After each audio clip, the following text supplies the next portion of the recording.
Thank you. I'll try and stand over here so you can hear me. If you can't, try not to talk too loudly. So I'm from NCI, the other HPC centre on the other side of the country, miles and miles away. And our mission, a bit like Pawsey, is to provide world-class, high-end computing research services to researchers throughout Australia. We do that through an integrated research environment. We try to make it as comprehensive as we can by incorporating cloud, HPC, and data storage visualization, combined with expertise. So at the centre of it all is a very smart team, nationally and internationally renowned in their support. A disclaimer, the views expressed in the talk are my personal opinions and not necessarily those of the NCI management. So, when I was first asked to talk by Neil, he just said, make it something topical. So I thought, what can I talk about? And so one of the things that's fairly topical for us at the moment is obviously getting funded again for a new supercomputer. And as part of that, Professor Allan Finkel has done an eResearch roadmap. And part of the terms of reference, we're up here, was to actually look at prioritising a prioritised plan for the coming decade. It's a fairly big challenge. Had to identify national research infrastructure needs to underpin our future and determine areas of capability for national research infrastructure to build on or decommission existing things for strategic benefit.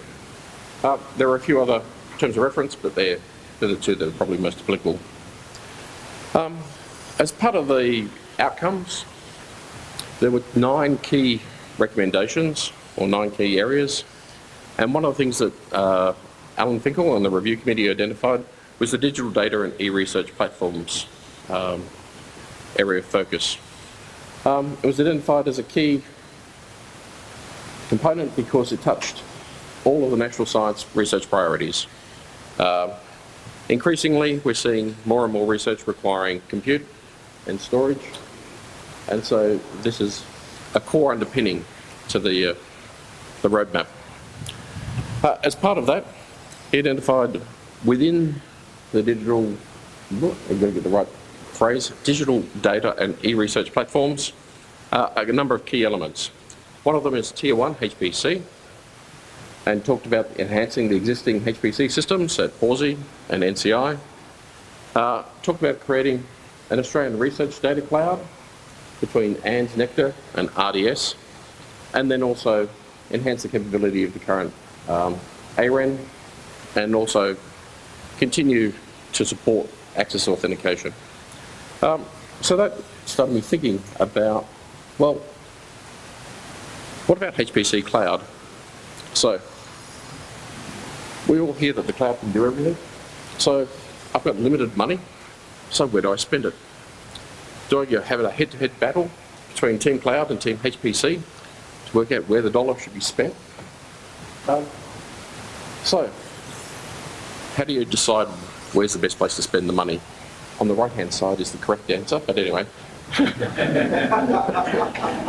But for the purpose of this exercise, just having a quick look at the figures I could readily pull available between Nectar and NCI.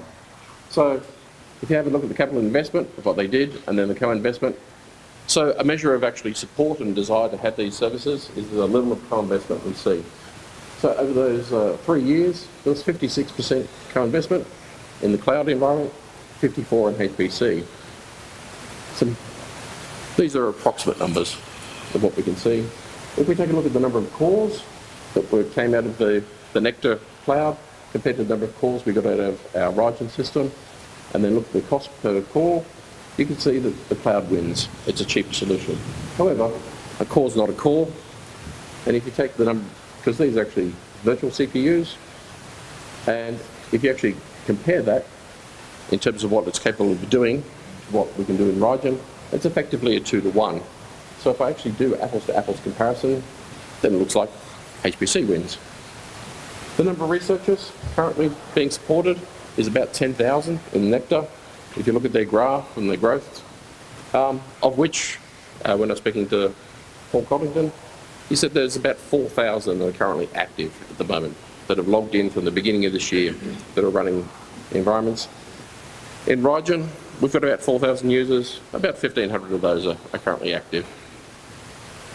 So if I then look at the cost to support each of those researchers, well, it's about $800 versus 12,000. So at that price, I start to think, well, I could actually give each one of those their own PC. So what do I get for it? So inside the cloud, I get 8 CPUs, or about half a PC per person. And at $1,500 per PC, I've actually only delivered $750 worth of value for the cost of $1,800. Similarly, if I do the same sort of calculations on the compute side, I'm looking at $12,000 and I'm delivering $7,000 worth of value. Where's the missing money going? And why would I invest into it into the future? So when businesses have to make decisions, we often look at the return on investment. That's not the only metric that gets used. Also, you want to consider total cost of ownership, net present value, and the internal rate of return, so the value that your money can generate. Accountants have a wonderful way of using maths and coming up with 1,000 different formulas. But basically, the return on investment is basically what's the gain, the cost of the investment divided by the cost of your investment. My fancy stuff.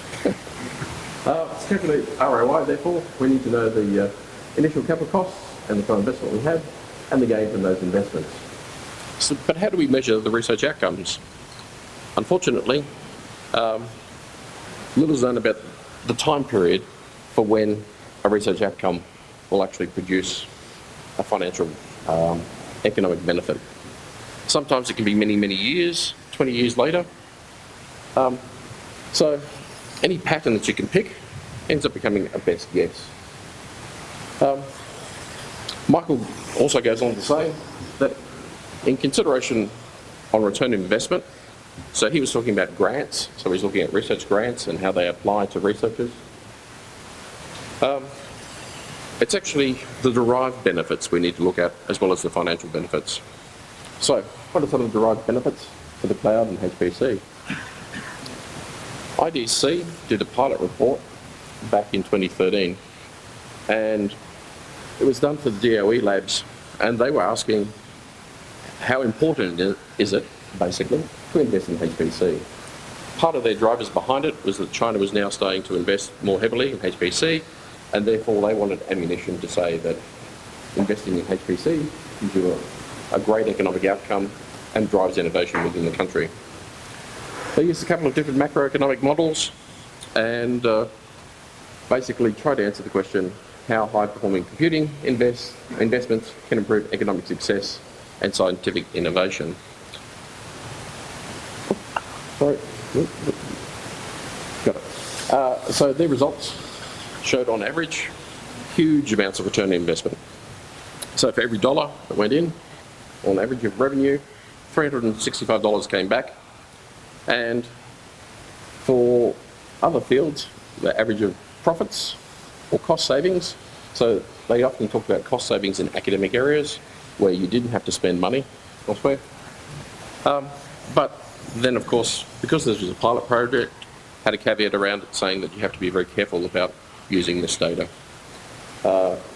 Also in the paper, they also go on to say that it doesn't necessarily translate from field of research to field of research and between country and country. But it's probably one of the best reports that are out there at the moment. What about the cloud? Has anyone done the same sort of thing for research clouds? Well, unfortunately, not really. Most of the stuff you see on the web and you can drill into is really aimed at CIOs about outsourcing. And so they're all about reducing the cost, enhancing productivity, scalability, agility, performance, improved security and compliance, collaboration, and it's a green solution. They're the things that they try and sell the CIOs on and why they should actually outsource internal compute into the cloud. Within the research arena, much of the literature really covers It touches on some of the same points, but it's really based on case studies. There's no hard and fast numbers around these sort of things. But as I look through those lists, you know, a lot of those also apply to any outsourced service, and also HPC.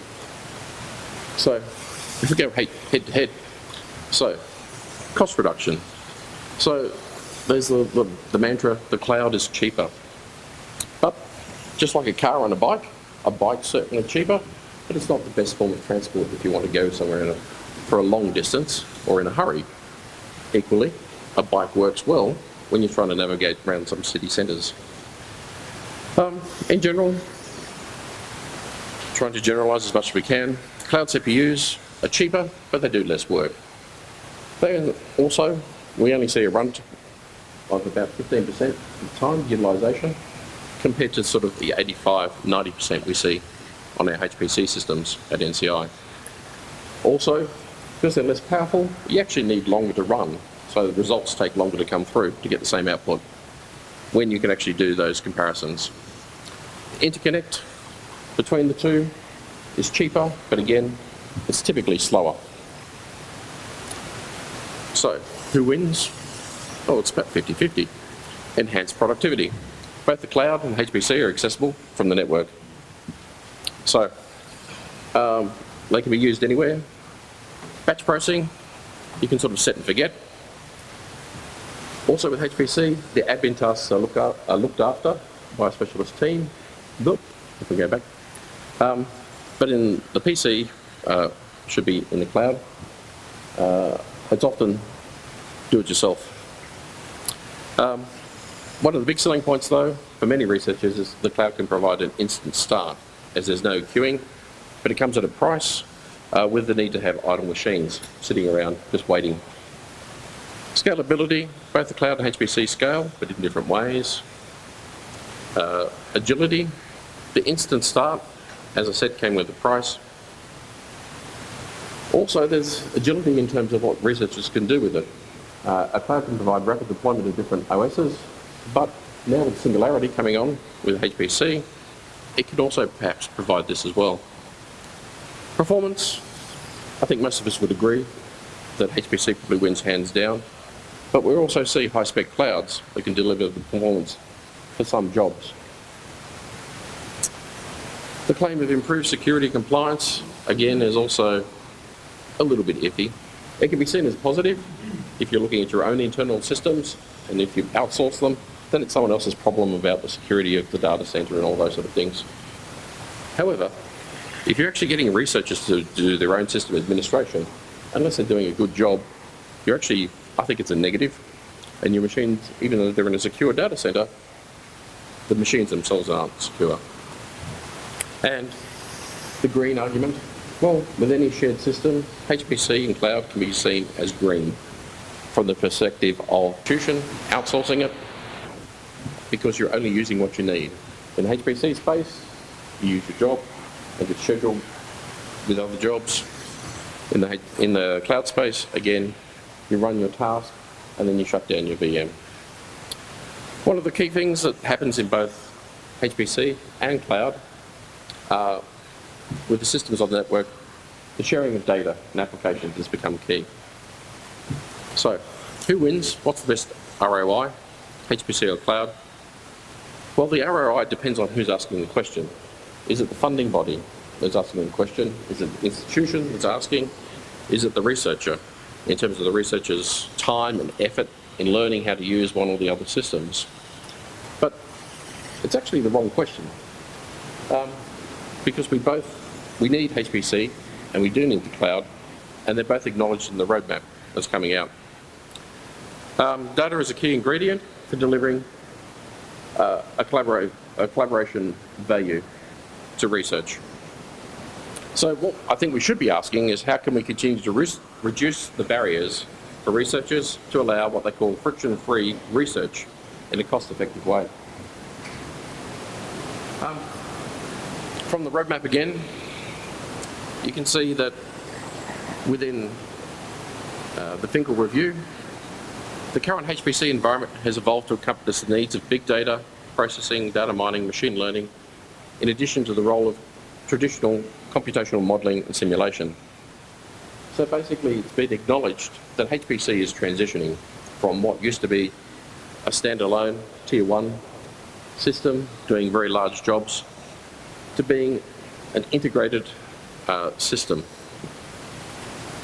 Very similar to what we're trying to do at NCI. So trying to integrate cloud compute, HPC compute, and data storage together so that for the researcher, it becomes a seamless workflow. So getting back to the key areas, the focus areas in the roadmap with the tier 1 HPC and the creation of the Australian Research Data Cloud, I think this is kind of going in the wrong direction. He's talked about here exploring governance integration of HPC facilities. So there's talk about the governance arrangements between NCI and PAWSI. But I think there also needs to be some discussions between the verticals of these as well to make sure that they all interoperate together. So the answer has to be that our cloud and HPC systems need to be research driven. We need to be focusing on reducing the costs and delivering the best bang for buck. It implies that an aggregation of services will help reduce overheads, and this can only happen when we've got cloud, HPC and data co-located. So just like hospitals, we have to have aggregation of services to make it easier for users, but equally, we can't fall into the trap of just having one massive site, a super hospital. As with public healthcare, the whole idea is to distribute your hospitals to meet the needs of the populace around the country. So one of the things we might learn in this space is the Canadian Academy of Health Sciences, when they start to do an undertaking of evaluation of research outcomes, their key points are to look at why are they doing it. It's for accountability purposes. Can we validate that the funds have been appropriately spent? Advocacy purposes, pushing for the future, and for learning purposes, the research outcomes. And basically, more work needs to be done on how to measure these and actually how to agree them so that we can all move forward, so that we can actually have a consistent story about how we do our accountability and advocacy into the future. That's it. Questions? Very quick.